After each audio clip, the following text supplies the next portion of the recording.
ಕಾಮಿಡಿಯಿಂದ ಮನಸ್ಸು ಗೆದ್ದವನು ಗಿಲ್ಲಿ, ನಗುವಲ್ಲೇ ನೋವು ಮರೆಸಿದ Gilli. Big boss ಮನೆಯೊಳಗೆ ಸತ್ಯದ ಧ್ವನಿ, ಈ ಬಾರಿ ಟ್ರೋಫಿ ನಿನ್ನದೇ ಗಿಲ್ಲಿ.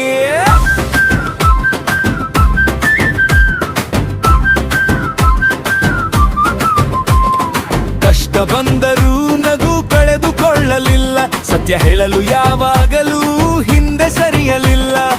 ಆಟಲಲ್ಲೇ ತೋರಿಸಿದ ಮಾನವೀಯತೆ, ಜನರ ಮನದಲ್ಲಿ ಕಟ್ಟಿದ ರಾಜಕೀಯತೆ. ಶಬ್ದ ಇಲ್ಲದೆ ಮಾಡಿದ ಕ್ರಾಂತಿ, ನಗುವಲ್ಲೇ ಬರೆದ ಕತೆ ಶಾಂತಿ. ಮನೆಯೊಳಗೆ ಬೆಳಗಿದ ದೀಪ, ಗಿಲ್ಲಿಯೇ ನಮ್ಮ ಜನರ ನಂಬಿಕೆ ರೂಪ. ಕಾಮಿಡಿಯಿಂದ ಮನಸ್ಸು ಗೆದ್ದವನು ಗಿಲ್ಲಿ, ಬಿಗ್ ಬಾಸ್ ವೇದಿಕೆಗೆ ಸಿಂಹಾಸನ ಗಿಲ್ಲಿ. ಯಾರನ್ನು ಕೆಡಿಸದೆ